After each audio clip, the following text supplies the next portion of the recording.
जय हिंद प्यारे बच्चों। तो स्वागत है आप सभी लोग का आपके अपने प्यारे से YouTube channel CK S online classes में। तो प्यारे बच्चों, आप सभी लोग कैसे हैं? हम आशा करते हैं कि आप सभी लोग अच्छे होंगे और आप सभी लोग की पढ़ाई जो है बहुत ही अच्छी तरीके से चल रही होगी।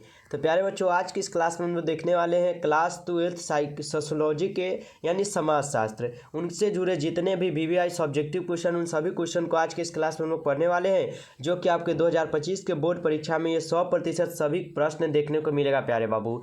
तो आप सभी प्यारे बाबू से हाथ जोड़कर निवेदन है कि आप सभी प्यारे बाबू इस क्लास को पूरा देखिएगा, जिससे आपको ये सभी क्वेश्चन इस क्लास में अच्छी तरीके से याद हो जाए और एक भी क्वेश्चन आपसे एग्जाम में न छूट पाए। तो रोज रात हम लोग का 7:30 से लाइव क्लास भी चलता है। अगर आप नए हैं, डेली क्लास करना चाहते हैं, तो सब्सक्राइब करके ऑल पे जरूर दबा लीजिएगा, जिससे आने वाले सभी क्लास का नोटिफिकेशन आपके पास पहुंचता रहे। और एक बार कमेंट में बोल दीजिएगा I am new student sir, ताकि आपको PDF के लिए हम लास्ट में नंबर दे देंगे। बिल्कुल फ्री PDF मिलता है, तो आप नए हैं तो जुड़े रहिए, आपको नंबर मिल जाएगा लास्ट में, जहाँ पे आप लोग हमें मैसेज कर दीजिएगा। चलिए फटाफट ना आप सभी प्यारे दोस्तों एक बार क्लास को भी लाइक कर लीजिएगा, ठीक ना। जो बच्चे नए हैं आप लोग जल्दी से एक बार क्लास को लाइक कर लीजिएगा, ठीक है। चलिए फिर हम क्लास को स्टार्ट करते हैं और क्वेश्चन देखते हैं।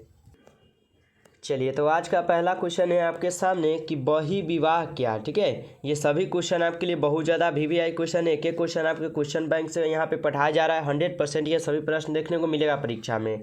बही विवाह क्या है समझिएगा। तो बही विवाह उस विवाह को कहा जाता है जिसमें एक समूह के सदस्य अपने समूह के बाहर के सदस्यों से वैवाहिक संबंध बनाता है, ठीक है। बही विवाह उस विवाह को कहा जाता है ना जिसमें एक समूह के सदस्य जो है ना अपने समूह के बाहर के सदस्यों से, यानी आप मान लीजिए कि अपने घर से हैं और आपका मान लीजिए कि वहाँ पे भैया का शादी हुआ और वहीं पे आप वहाँ पे फिर से आप उसी घर के औरत को यहाँ पे शादी करके नहीं रखना, यानी दूसरे घर फिर आप अपना शादी करेंगे, ठीक है। तो सदस्य वैवाहिक संबंध बनाता है, वह बही विवाह कहलाता है। या बही विवाह का मतलब है किसी जाति के एक छोटे समूह और निकट संबंधियों के वर्ग से विवाह करना, ठीक है। एक भी और होता है या बही विवाह का मतलब ये भी होता है कि किसी जाति के एक छोटे समूह और निकट संबंधियों के वर्ग से ना बाहर विवाह करना। ये सब आपके आते हैं बही विवाह के अंतर्गत, ठीक है। तो आप लोग अच्छे से याद करके यहाँ पे याद कर लीजिएगा। यहाँ पे 2 नंबर आप लोग का एकदम फिक्स है आ जाएगा, ठीक है। अगला क्वेश्चन देखिएगा। अगला क्वेश्चन है यहाँ पे 2 नंबर क्वेश्चन क्या है, ठीक है। अस्थायी संस्कृति से आप क्या समझते हैं? अस्थायी संस्कृति से ना आप क्या समझते हैं, चलिए समझते हैं। तो अस्थायी संस्कृति वह साझा पहचान है, पहचान और अर्थ है जो किसी विशिष्ट स्थान जैसे शहर, कस्बे या पड़ोस में उभरती है, ठीक है। अस्थायी संस्कृति साझा वह पहचान है ना, और पहचान और अर्थ होता है जो किसी विशेष स्थान जैसे में शहर आ गया, कस्बे आ गया, पड़ोस हो गया, उभरती है, ठीक है। जिसमें वे मानदंड, भूमिकाएं और अपेक्षाएं शामिल है जो लोग को एक क्या समुदाय में ना साथ आने में मदद करता है। ये अस्थायी संस्कृति, ठीक है। तो याद रखिएगा यहाँ तक भी, और यहाँ भी आप लोग का 2 नंबर एकदम क्लियर है कि मिल जाएगा, ठीक है। आगे बढ़िएगा। अगला क्वेश्चन देखिएगा क्या है कि महिलाओं के प्रजनन अधिकार का विश्लेषण करें, ठीक है। महिलाओं के प्रजनन अधिकार का विश्लेषण करें, ठीक है, समझिएगा। तो प्रजनन अधिकार वे बुनियादी अधिकार है जो बताते हैं कि सभी महिलाओं को यह फैसला करने का अधिकार होना चाहिए, ठीक है। प्रजनन अधिकार जो है ना ये बुनियादी अधिकार है जो बताते हैं कि सभी महिलाओं को यह फैसला करने का अधिकार होना चाहिए कि वे कब और कितने बच्चे चाहती है, ठीक है। यह बताना चाहती है कि वह जो औरत है वह कब और कितना बच्चा उनको ज़रूरी है, ठीक है। या बच्चे पैदा करना चाहती है या नहीं। सुरक्षित गर्भ निरोधकों तक पहुंच होना, सुरक्षित गर्भपाल हक प्राप्त करना आदि प्रजनन का अधिकार के अंतर्गत ही आता है ये सभी चीज़, ठीक है। तो समझ गए होंगे कि महिलाओं के प्रजनन अधिकार का विश्लेषण करें। तो यह है आप लोग का यहाँ पे, यहाँ भी आप लोग का 2 नंबर क्लियर है अगर याद कर लेते हैं तो, ठीक है। चलिए आगे बढ़िएगा। अगला क्वेश्चन है कि भारत में जनजातियों के ना सीमांतरीकरण के प्रमुख कारणों की चर्चा करें। ठीक है, भारत में जनजातियों के सीमांतरीकरण के प्रमुख कारणों की चर्चा करना है। समझिएगा, यहाँ पे भारत में जनजातियों के सीमांतरीकरण के प्रमुख कारण हैं। ठीक है, सबसे पहले आते हैं वे क्या है, मुख्य धारा के भी क्या है, सबसे पहले है वे मुख्य धारा के भारतीय समाज से एक अलग संस्कृति, भाषा और परंपराओं का पालन करते हैं, जो हमें उन्हें विदेशी, आदिम और क्या है बिछड़े के रूप में गलत वर्गीकृत करने के लिए प्रेरित करता है। यानी गलत क्या है कदम उठाने के लिए हमको प्रेरित करता है कि हाँ भाई हम गलत करें। ठीक है, तो यहाँ तक याद रखिएगा। यहाँ भी आप लोग का 2 नंबर क्लियर है। ठीक है, याद करते चलिएगा या नोटबुक पर भी लिखकर याद कीजिएगा, या आपको पीडीएफ मिल जाएगा बिल्कुल फ्री। ठीक है, तो नए हैं तो सब्सक्राइब तो एकदम बनता है, नए हैं तो सब्सक्राइब करके ऑल पे ज़रूर दबा लीजिए। अगर अभी तक क्लास को लाइक भी नहीं किए तो लाइक भी कर लीजिएगा। ठीक है, चलिए देखिएगा यहाँ पे 5 नंबर की प्रीत सत्ता का क्या अर्थ है। ठीक है, प्रीत सत्ता का क्या अर्थ होता है समझिएगा। तो प्रीत सत्ता एक सामाजिक व्यवस्था है।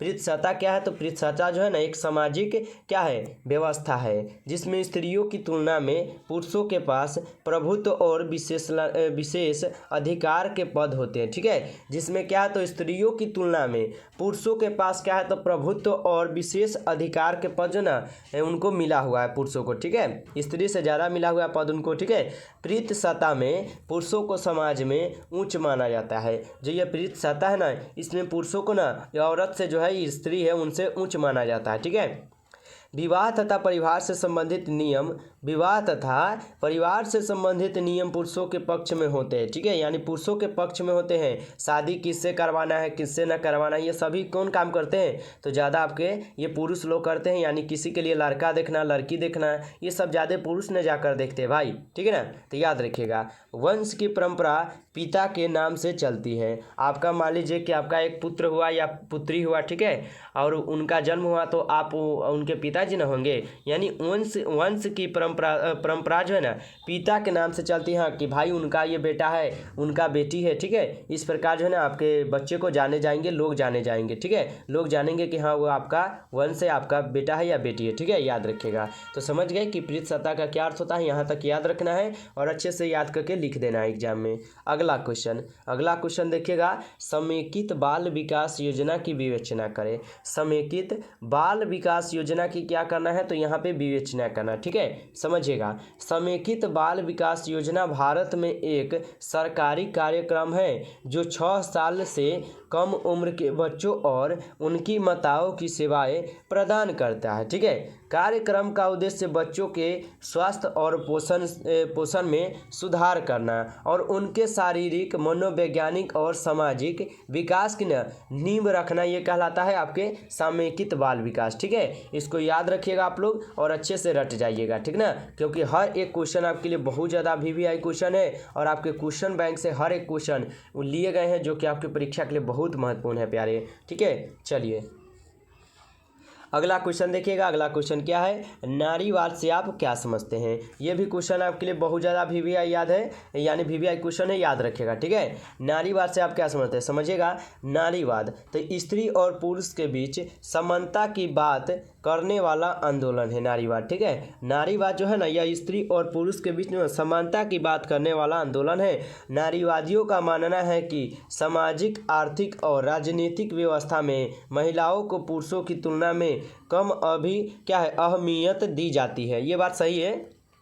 नारी क्या कहना है, नारीवादियों का मानना है कि सामाजिक, आर्थिक और राजनीतिक व्यवस्था में महिलाओं को महिलाओं को पुरुषों की तुलना में कम अहमियत दी जाती है। यानी महिलाओं को कम पद दी जाती है या पुरुषों को ज़्यादा दिया जाता है। यहाँ पे आपके जो ये राजनीतिक होते हैं उसमें। ठीक है, नारीवाद का मुख्य उद्देश्य इसी असमानता को दूर करना है। नारीवाद का यही नारा है कि इस असमानता को दूर करें और जितना अधिकार आप पुरुषों को हो उतना अधिकार हमें नारियों को भी मिलना चाहिए। ठीक है, तो याद रखिएगा यहाँ पे नारीवाद से आप क्या समझते हैं। तो नारीवाद तो एकदम आप लोग को 100% यहाँ पे याद ही हो गया होगा। ठीक है, चलिए आगे बढ़िएगा। अगला क्वेश्चन देखिए, पेशाज विवाह को परिभाषित करें।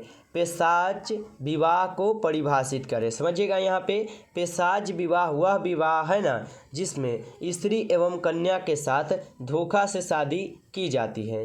पेशाज विवाह वह विवाह होता है ना जिसमें स्त्री एवं कन्या के साथ धोखा से की जाती है, यानी धोखा से कर दिया जाता है। ठीक है, नशे में अथवा क्या है घबराई हुई। ठीक है, नशे में या तो शादी करवा देगा या जल्दीबाजी में यानी घबरा कर शादी करवा देगा, अथवा सोई हुई कन्या से जबरदस्ती यौन संपर्क स्थापित कर लिया जाता है। ठीक है, जैसे मान लीजिए कि कोई कन्या सोई हुई है और उनसे आप क्या जबरदस्ती यौन संपर्क बना लेते हैं, यानी कुछ गलत संपर्क बना लेते हैं, और ये सब आते हैं आपके पेशाज विवाह में। ठीक है, इनमें लड़की का कोई दोष नहीं होता, इसलिए बाद में प्रतिष्ठा के लिए सामाजिक स्वीकृति दे दी जाती है। ठीक है, इसमें लड़की का कोई दोष नहीं होता है, इसमें क्या है तो सामाजिक स्वीकृति दे दी जाती है लड़की को। ठीक है, पेशाज विवाह को सबसे निम्न स्तर का विवाह समझा जाता है। पेशाज विवाह को ना सबसे निम्न स्तर विवाह समझा जाता है, ये पेशाज विवाह को। ठीक है, याद रखिएगा, यहाँ तक आप लोग अच्छे से लिख कर यहाँ भी आप लोग 5 नंबर ले सकते हैं, ये 5 नंबर में पूछ देगा।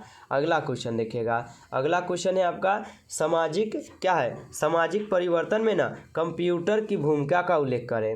यानी सामाजिक परिवर्तन में कंप्यूटर की भूमिका का उल्लेख करना है। समझिएगा, सामाजिक परिवर्तन में कंप्यूटर की भूमिका बहुत महत्वपूर्ण है। ठीक ना, जो सामाजिक परिवर्तन है उनमें कंप्यूटर की भूमिका बहुत ही महत्वपूर्ण है। जैसे कि अभी मान लीजिए कि हमको कोई चीज़ काम जरूरी है तो हमको क्या करना है, इंटरनेट से करना है, यानी कंप्यूटर से करवाना होगा, ऑनलाइन तो ऑनलाइन जो भी होता है। मान लीजिए किसी के लिए हमको फॉर्म डालना है तो कंप्यूटर से ना होगा भाई। ठीक है, तो कंप्यूटर का प्रयोग हर कोई करने लगा है। ठीक है, कंप्यूटर का प्रयोग जो है ना अब हर कोई करने लगा है, इससे लोगों को ज्ञान आसानी से मिल जाता है कंप्यूटर से। ठीक है, तो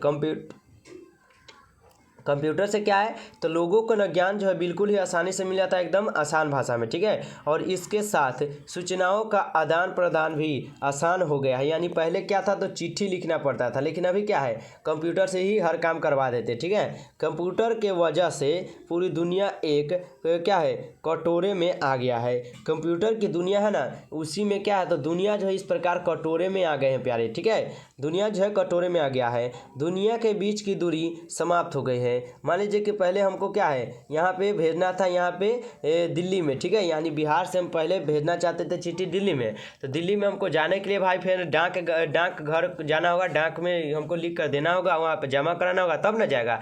लेकिन अभी क्या है दुनिया के बीच की दूरी समाप्त किस लिए हो गए, क्योंकि ये कंप्यूटर आया, नेट आया भाई, इंटरनेट आया, ये सभी चीज़ आया, तो क्या है ये सब दूरियाँ ख़त्म हो गई और हमारा जो है यहाँ पे आसान हो गया, हर चीज़ की व्यवस्था हो गया और हम अपनी जो भी इच्छा है वो पूरी कर लेते हैं जल्द से। ठीक है, तो यहाँ तक याद रखिएगा और अच्छे से आप लोग रट जाइएगा। ठीक है, तो आज की क्लास में हम आपको 9 क्वेश्चन बताए हैं और ये सभी क्वेश्चन काफ़ी इंपॉर्टेंट क्वेश्चन था जो कि पढ़ा दिया आप लोग को। ठीक है, क्लास कैसा लगा है कमेंट बॉक्स में आप लोग जरूर बताइएगा, अच्छा था या कैसा था आप लोग को बताना है। अगर अच्छा होगा तो और भी क्लास आगे होगा। ठीक है, और नए बच्चे हैं तो आप सभी लोग एक बार क्लास को जरूर लाइक कर लीजिए। जो बच्चे नए जुड़े हैं आप लोग सब्सक्राइब करके ऑल पे दबा लीजिए, जिससे आने वाले सभी क्लास का नोटिफिकेशन आपके पास पहुंचता रहे और आप जो उस क्लास को सबसे पहले पढ़कर अपनी तैयारी कर पाएंगे। ठीक है, चलिए फटाफट एक बार लाइक कर दीजिए और चैनल को सब्सक्राइब कर लीजिए। जो बच्चे नए हैं आप लोग इस नंबर पर मैसेज भी कर दीजिए आप PDF के लिए। ठीक है, 962 18 834। अगर आप नए हैं तो इस नंबर पर बिल्कुल फ्री PDF के लिए आप मैसेज कर सकते हैं। चलिए मिलते हैं फिर नेक्स्ट क्लास में, तब तक के लिए जय हिंद जय भारत।